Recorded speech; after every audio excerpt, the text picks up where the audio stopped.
గౌరవనీయులైన ప్రధాన ఉపాధ్యాయులకి, సమన్వయకర్తలకి, నాతోటి ఉపాధ్యాయులకు, నా ప్రియమైన విద్యార్థులకు అందరికీ శుభోదయం. సో నేను ఈరోజు మీకు ఒక అందమైన పువ్వు గురించి చెప్పాలనుకుంటున్నాను. ఈ పువ్వు పేరు మానవత్వం. చూడండి, ఈ పువ్వు ఎంత అందంగా ఉందో. చాలా రంగులు కూడా ఉన్నాయి. పసుపు, ఎరుపు, ఆకుపచ్చ. అలాగే మానవత్వానికి కూడా చాలా రంగులు ఉన్నాయి. అందులో ఒక రంగు ప్రేమ. మన అమ్మ మనల్ని ఎంతో ప్రేమగా చూస్తుంది కదా, అదే ప్రేమ. సహాయం, మన స్నేహితులకి కష్టం వచ్చినప్పుడు మనం సహాయం చేస్తాము కదా, అదే సహాయము.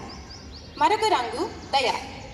జంతువులు బాధ పెట్టకుండా ఆహారం ఇవ్వడం అనేది దయ. ఇలా చాలా రంగులు ఉన్నాయి. నమ్మకం, నిజాయితీ, ఓపిక, ఇవన్నీ మానవత్వపు రంగులే. ఈ రంగులన్నీ కలిస్తేనే మన మానవత్వం అనే పువ్వు అందంగా ఉంటుంది.